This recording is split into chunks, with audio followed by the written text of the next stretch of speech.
Hi there, this is Art Johnson, and today we're going to talk about lenses.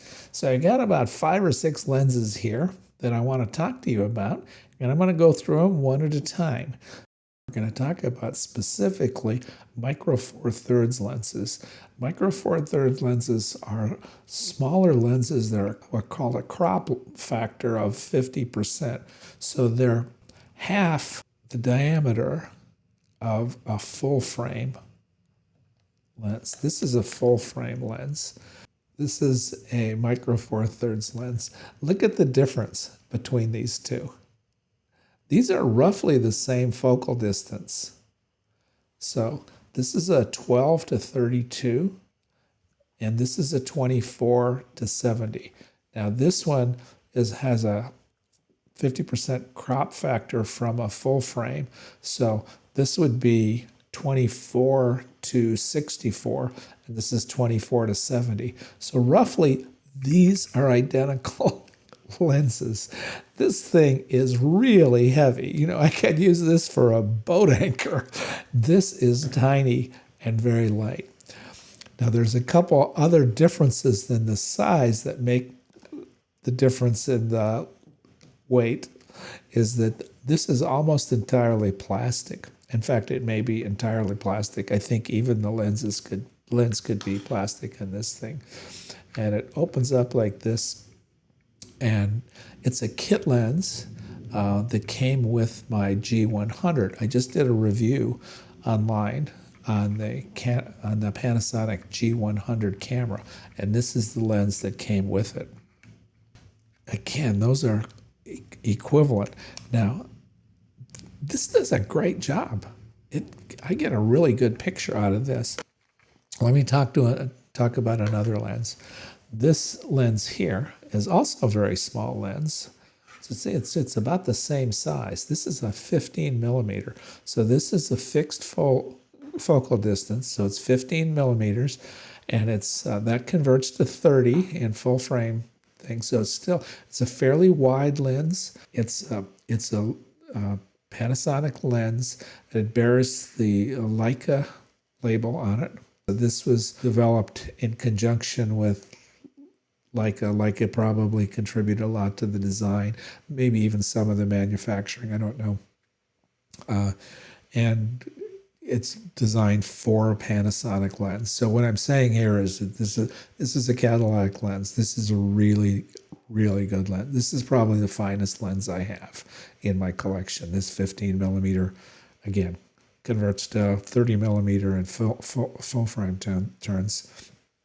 It's a small lens. It's lightweight. Well, it's heavy for its size, because there's some metal in here. It's a really good build. It's got its own aperture ring here, which is something that's not common on all of my lenses. So I can adjust from 1.7 up to 2.84, all the way up to 16. So it's fast, but it actually can close it down to f16 for higher light situations. It's a 15 millimeter is a great choice for having on your camera, in that it's about what your normal vision is. So I'm using a 12 millimeter right now, so it converts to 24. That's a little bit on the wide side, and I like that because it gives you a lot of background, a lot of things to look at there. This is a little bit narrower than that at 30 millimeter, and it's a good standard focal width to have, and I get decent amount of use on it. So then let's move up to a kit lens. This is a 25 millimeter lens. This is the lens that you get on a kit. Now, so if you buy a camera with the lens, this 25 millimeter is going to come. In fact, I got it with one of my Panasonic bodies. When I bought the camera, this lens came with it. I didn't buy this lens separately, but if I hadn't, I would have, and here's why. It's 25 millimeter.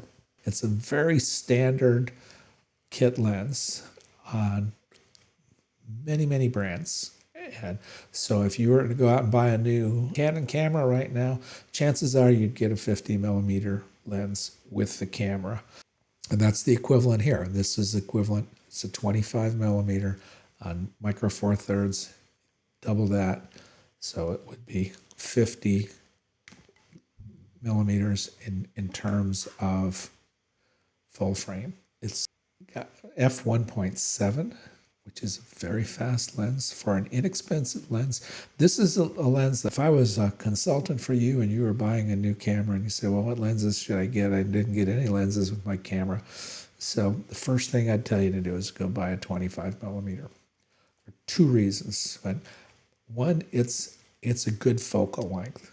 50mm is not too wide and not too narrow. It's just right for a lot of different situations. That's one reason. The second reason is it's fast. This is f1.7. The third reason is like with many other brands, this focal distance, because it is often a kit lens, the 25, 50mm, is often included with the camera body. The build quality on this is not the greatest. It's plasticky. It's nowhere near the build quality of this 15mm. In fact, the 15mm probably is twice the weight. This little lens weighs about twice what this lens does. It's not bad. I'm not telling you there's something wrong with it. It's a cheap lens. It's very fast. It's amazing that you can get for, I think this thing sells for about $150, that you can get a lens that's a 25mm lens with a f1.7. You're crazy not to buy this. It would be the first thing you should get. I don't have a lens in my kit that's a better deal than this lens here, right here. If I didn't have this, I'd go buy it immediately, because it's just, you can't get a better deal. And it's a very common and it's a very usable lens. This thing you can find, again, this is one that you don't have to worry about carrying it around, because it's not too wide and it's not too long. Now let's talk about my 42.5. This lens is a very special lens. This lens also is, in my opinion, a very good value. Now it's a couple $100 more than the kit lens. This goes for about $347. Pretty sure that's what I paid for it. It's a 42.5. So that converts to 85. A short telephoto lens. It's also a fast lens, f1.7. It's also very lightweight. The pictures you get off of this are stunning. The bokeh, which is the blurry background, is just unbelievable on this. It's a great portrait lens. I'll tell you where I use this. I went to a wedding and I used this lens almost exclusively at the wedding. You have to get a little distance between you, and if you're doing a headshot, you have to be a few feet away. I mean, I did have some shots that were too close. But yeah, the quality, like I said, the bokeh, you get some really terrific pictures with this. Buy this, put this in your kit. If you have a 3 lens kit, this has got to be one of the 3 lenses. 42.5, and it's a good buy. Next is another one that I have in my kit, because I need to have something that's telephoto, and I need to have a zoom. I need to have something that gets me some distance. I don't have any long lenses. It's not the kind of photography I do. I'm not a birder. I don't do wildlife. So I don't have much of a need for a long lens, but you need to have something in your kit that is more than just a close-up thing. This lens is an inexpensive lens. It's 45 to 150, so I get a zoom lens, then 45 to 150 converts into 90 to 300 in terms of full frame. That's incredible. Look how small and light this lens is. It goes all the way up to 300. So yeah, so that's a nice thing about Micro Four Third. You can get these long telephoto lenses, zoom lenses that are featherweight. And if you decide you want to become a birder and take wildlife and things like that, you can get this is 45 to 150. You can get a 100 to 300, which is, again, 200 to 600. That's not much bigger than this. And in terms of full frame, it would be this big. It would be huge.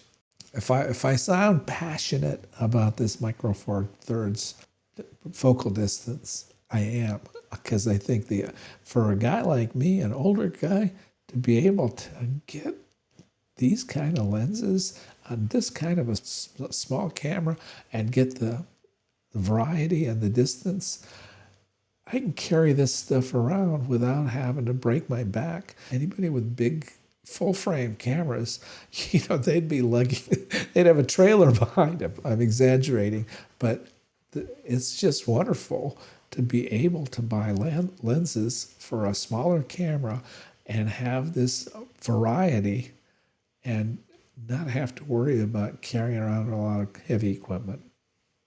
End of story. Thank you for joining me, and I look forward to talking to you more about my cameras and my burgeoning photography experiences.